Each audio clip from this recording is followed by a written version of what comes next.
Is your company profitable? Do you know what your total product cost is?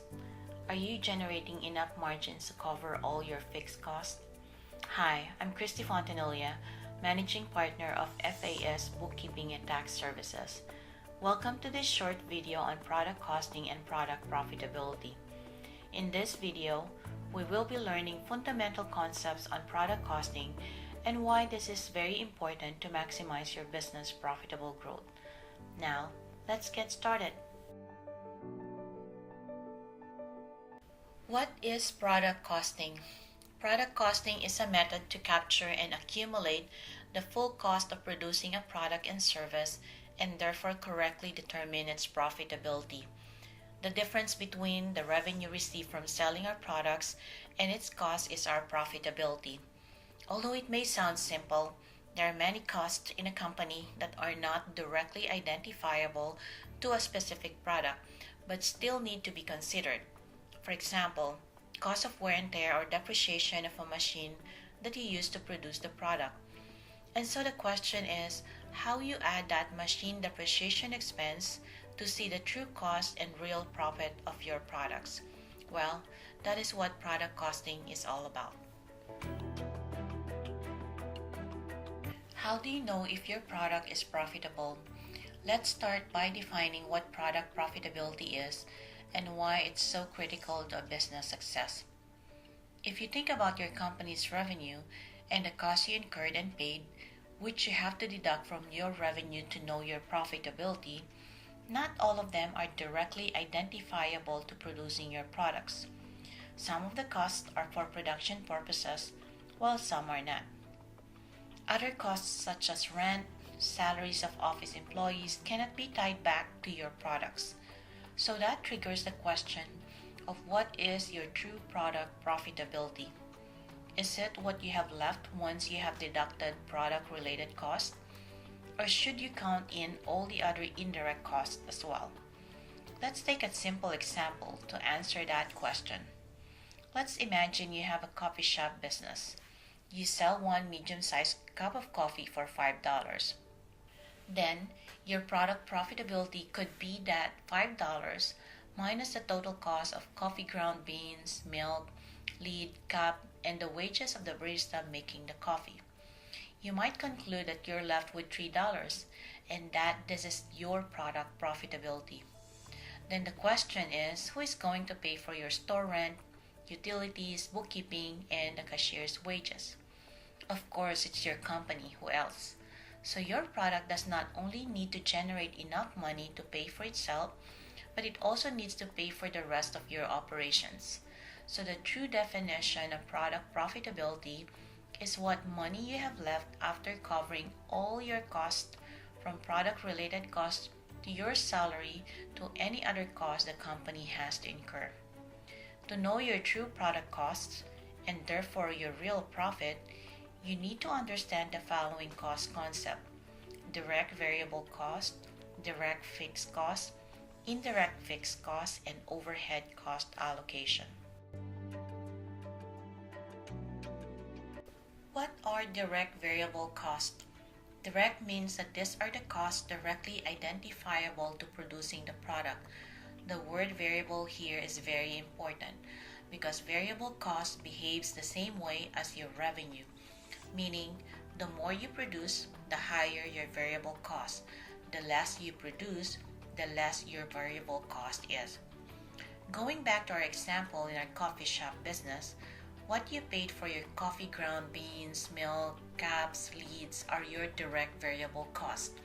The more cups of coffee you make and sell, the more cost you will incur. In this case, the direct variable costs behave in the same way as the revenue. Establishing an internal information process to identify, capture, and accumulate variable costs are as equally as important as understanding how the variable costs behave as it relates to your revenue. These are very important concepts in product costing and product profitability analysis. What are direct fixed costs? Direct costs can be easily identifiable to your product. This is different from indirect costs say rent, utilities, bookkeeping fees, or other costs needed to run your business. Examples are the machines and equipments directly linked to producing your product. Going back to our example of coffee shop business, you need coffee machine to make coffee.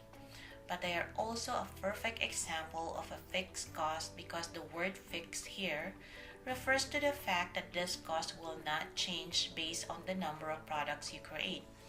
So, whether you produce 1 cup of coffee or 100 a day, the coffee machine is both directly linked to your product and are fixed by whatever the number of products you create. What are indirect fixed costs? Indirect fixed costs are costs incurred to run your business. Those are costs such as rent, salaries, marketing program, bookkeeping, fees, and so on. In our coffee shop example, a major fixed cost is the leasing of the storefront. You have to pay the monthly rent, which is a fixed amount every month, regardless whether you sold 1 cup of coffee or 100 cups of coffee for that month. That's how fixed this cost is. That also means that you need to cover that cost with your sales, no matter what. Another example of a fixed cost is the professional fee paid for the work of your bookkeeper or part-time CFO. This is not something you can relate to any specific product. The complexity with indirect costs is to know how to allocate this cost and add to the product cost to determine your total true cost. There are different methods for cost allocation of indirect expense. In those situations, you'll have to assess the best method for your company and ensure that you are doing it consistently. If you are unsure on the direct or indirect nature of a cost, don't hesitate to consult with your bookkeeper or part-time CFO. Product cost allocation. At this point, you should have all your cost data captured and classified as either direct variable cost, direct fixed cost, or indirect fixed cost. Now it's time to explain the cost allocation method. Let's consider store rent in our coffee shop example, which has no link at all to any products in particular. You can establish a method for allocating the indirect fixed cost, either as a percentage of the revenue of each product or some other method that will be acceptable and consistently applied in your company. Consult with your bookkeeper to obtain guidance on the best allocation method for your company. Once you have all your revenues and with this cost information, you now have a clear visibility on the profitability of your product. Let this additional knowledge on product costing help you make an informed decision to maximize your business profitable growth. Again, I'm Christy Fontanilla of FAS Bookkeeping and Tax Services. Thanks for watching, and I'll see you next time.